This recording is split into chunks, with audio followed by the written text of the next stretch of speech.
بريها وحاسو بحيسي أرين كسابسن إن بنجي دحاء الصومالي لو مقعابايو نين إنجليزا أو ليلا نيكل روبرت أرنتاس هوري أنا مقلي بشي أغسطس سنة كتجي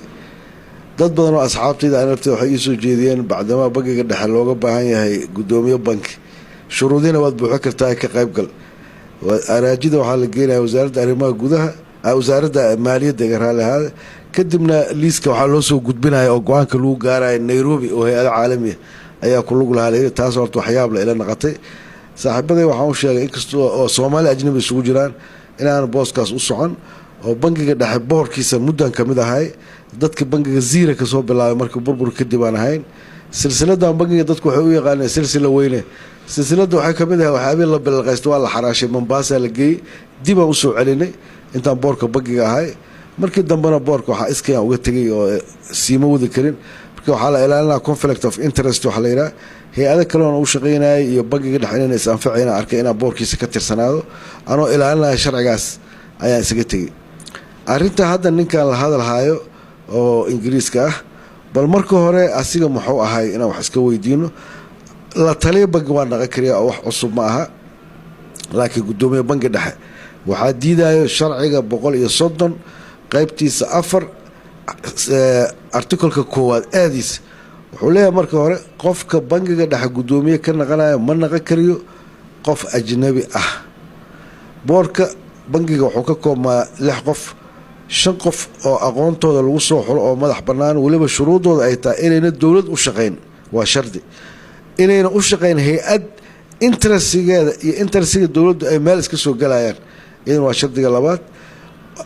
waxa shirtaas waxa dheer gudoomiyaha bangiga dhexe ayaa lixay wuxuu ka tirsan boorka marka uu maqan yahay kaliya ayaa waxa soo fadhiisan karo gudoomiyaha ku-xigeenkiisa ninkan marka hore ma aha Soomaali waa shardiga koowaad shuruudda kale waxa leedahay qof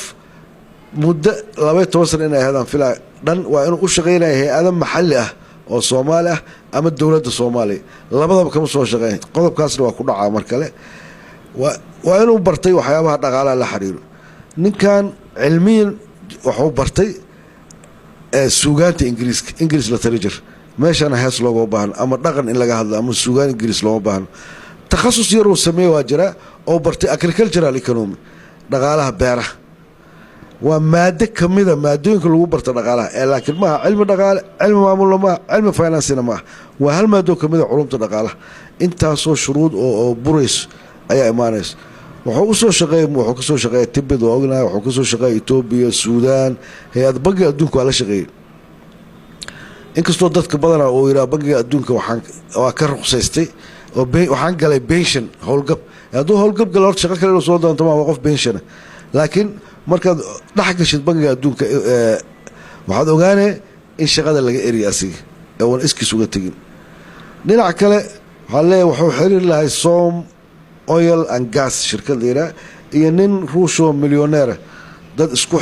xirkooda dad ka shaqeey jiray ayuu ahay waa ka shaqeey kariya xoro u yahay laakiin conflict of interest ay imaanaysa marka qof ka shaqeeya meeshaas dawladda Soomaaliya boorka bangiga xataa ka mid naga kariyo xubnaha caadiga iska dhaaf gudoomiye iyaduna waa culays kale oo sharciga jabinayso waxa la yiraahdo marka sharciga oo dhan in la bedelo si boos loogu helo barihan dastuuri sharci ma lagu dhaqmeeyay waa la iska magacaabi karaa hadii la magacaabayo wax dadkii marka araajida qortay yani waa ka haray marka arkay Nairobi ay mid markaas waa weydiiyay waxa la yiraahdo waa August nin ajnabi loo soo wada yahay shuruudaas marka arkay in ajnabi hadda nin la wata laba tartamay sidii ee ina istijaabiya una raba imtixaanka aan galay haday saasta kuma jiro dadkii wuxuu laayay short listiga sameeyna laftiisa oo kamid ah hadana marka nin asigu dadka soo xulay short listiga sameeyay hadana asigu ku jiro waxyaabo badan oo isdiidiidan ayaa iga muuqday al umum bangiga dhexe qof aan Soomaali ahayn ma qaban karto hadii sharcigaas la bedelayo oo baarlamaanka la geenayo oo soo bedelayo hadda baarlamaanka waa iska naqaana hadii la yiraahdo taliyaha xoogga dalka laga dhigay nin Shiineys oo ogoliin hadii la yiraahdo taliyaha booliska in Kenyatta laga dhigo ogoliin wax hadda ajnabiga laftiisa definition badan u baahan oo hadii ninka passport Soomaali oo qaato Ingiriisna oo wato oo laakiin horeeyay waxa watay Sweden Soomaaliya oo wato maxaa laga rabaa waxyaabo badan oo wali aan la kala cadeynaa jiro laakiin sida adduunyada loo badan yahay bangiyada dhexe ee wadamada iyo taliyaasha ciidamada iyo waxyaabaha sirta ku saabsan oo dhan looma dhiibo xataa qof dhalasho ajnabi wato xataa hadduu waddankaas u dhashay tan labaad dadku waxay yidhahaan bangiga adduunka ka shaqeeya war bangiga adduun iyo bangiga dhexe isku shaqo ma yihiin waa su-aashu bangiga dhexe adduunyada waxaa jirta 9 functions waxa la yidhaha 9 shaqo oo bangiga dhexe u gaar ah inkastoo aanka 8 hadda ay tahay hal qodob oo kamid oo bangiga adduunka uu qabto ma jirto isku shaqo ma bangiga adduunka lacag sooma daabaco meel oo lacag ku xareeyo oo dawladdu wax xareeyo ma qabi shaqooyinka laga rabo bangiga dhexe waa ka duwan yihiin bangiga oo adduunka bangiga adduunka waa bangi siyaasadeed dawladda caawiyo accounting malaha wax malaha dhibaatada kale oo jirto waxay tahay haddana haddii nin ajnabi aad uga dhigto bangiga dhexe haddii bangiga dhexe nin ajnabi aad u dhiibto bangigu ama xafiisyada dawladda waxaa la amray oo sharca inay ku shaqeeyaan afka soomaaliga agaasimayaasha qaybaha joogo ma jiro mid yaqaano af ingiriis qaarkood asugun af soomaaliya ma yaqaan amiin say isu fahmaya mar kasta wuxuu u baahaya qof tarjumaad ah marka warqad kasta in loo tarjumo oo bangiga dhexe marka shaqada dhexda dokumentiga waxay ku shaqeeyaan af soomaaliga ma yaqaan ninkaani dadka shaqaalaha oo ula contact gareynaya oo bangiga oo shaqaalihiis ka mida qaarkood ma yaqaani af ingiriis isma fahmayaan marka wax aanan aqaanin meelaana aqaanin laga raraa marka arrintaas waa ila culus tahay laakiin haddii maslaxad loo arkay hadda ciddii u aragtay inay sharciga horta soo bedesho oo sabab loo bedelan ay tahay nin ajnabiha shaqo siinaa darteed ilaan macno kale oo bangiga lagu horumarina ma ah ninkan muxuu ka qaban karaa beesha caalamka ma ku qancay oo lacag may kugu siinay nin ajnabiha bangiga dhex u dhiibtay maya waxayba ku arkee wax daciifnima inaa bangigaagu bangi kale oo xiriir leenaa jiro oo ay ka qayb galaan bangiga islaamka oo kale kamid shirkiisa markaa nin ingiriis u dirsato marka guddoomiyaasha la casuumo dhibaatooyin badanaa iiga muuqdo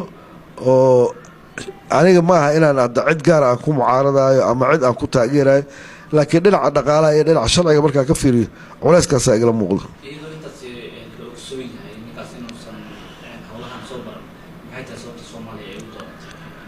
sababta ay u doorteen waxaa naan kartaa